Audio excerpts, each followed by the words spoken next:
আসসালামু আলাইকুম। আজকে নিয়ে আসলাম মাল্টা জুস, যা গরমের জন্য খুবই উপকারী।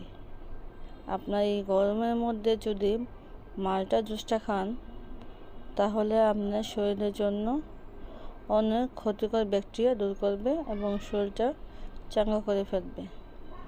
তো তার জন্য আমি আজকে এখানে মাল্টা নিয়েছি বড় সাইজের 3টা।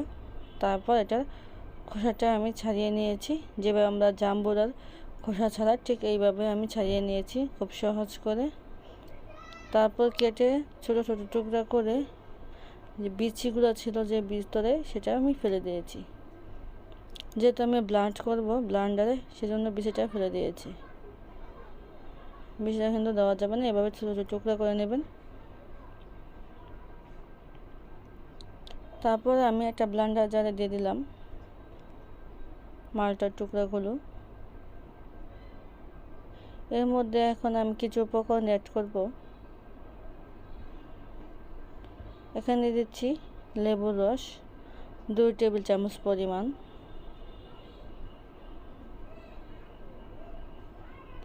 দিয়ে দিচ্ছি চিনি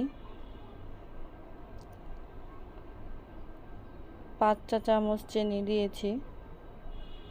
চাইলে আপনার চিনিটা বাড়িয়ে কমিয়ে দিতে পারেন। চিনির পরিবর্তে কিন্তু মধুও ব্যবহার করতে পারবেন। দিয়ে দিচ্ছি বিট লবণ 1 চিমটি,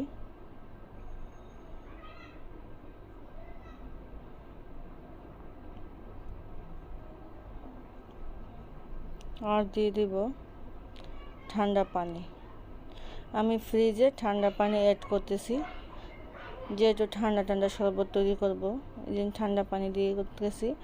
আপনারা চাইলে বেশি ঠান্ডা করতে চাইলে আপনারা আইস কিউব ব্যবহার করতে পারেন, আইসের টুকরা।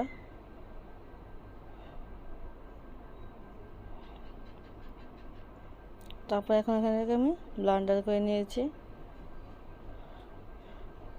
20 থেকে 30 সেকেন্ড ব্লান্ড করলেই হয়ে যাবে।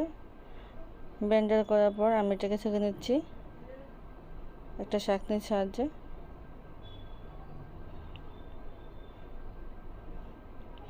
এই তো হয়ে গেল আমার মাল্টা জুস। খুবই অল্প সময়ের মধ্যে, খুবই সহজ উপায়ে, খুবই স্বাস্থ্যকর পুষ্টিকর একটা জুস তৈরি করে ফেললাম। আপনারা গরমের মধ্যে অবশ্যই ট্রাই করবেন এরকম মাল্টা জুস খাওয়ার জন্য।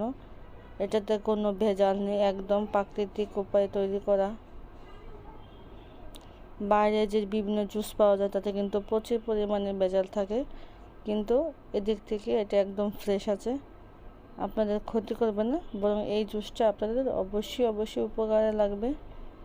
তো আশা করি আপনারা খুব সহজ উপায়ে এভাবে আমার রেসিপিটা ফলো করে এরকম মাল্টা জুস তৈরি করবেন এবং এই গরমের মধ্যে তৈরি করে খাবেন।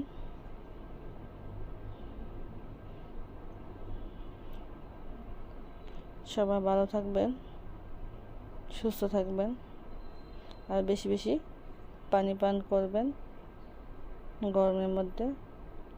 খোদা হাফেজ।